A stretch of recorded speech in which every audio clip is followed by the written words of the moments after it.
তো গাইস, এখন চলে এসেছি আজকে দুপুরে রান্না বান্না করতে। আর এখানে বসিয়েছি মুসুরির ডাল। তো মুসুরির ডালটা আমার সিদ্ধ হয়ে গেছে, আর এখন আমি লবণ হলুদটা দিয়ে দেব।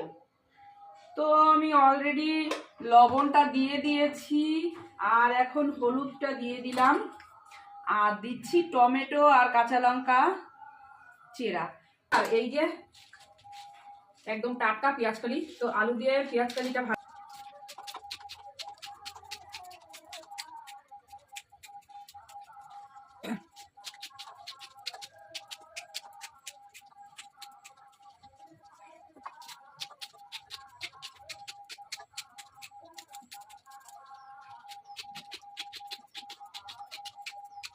কেটে ভালো করে ধুয়ে নিয়ে চলে এসেছি।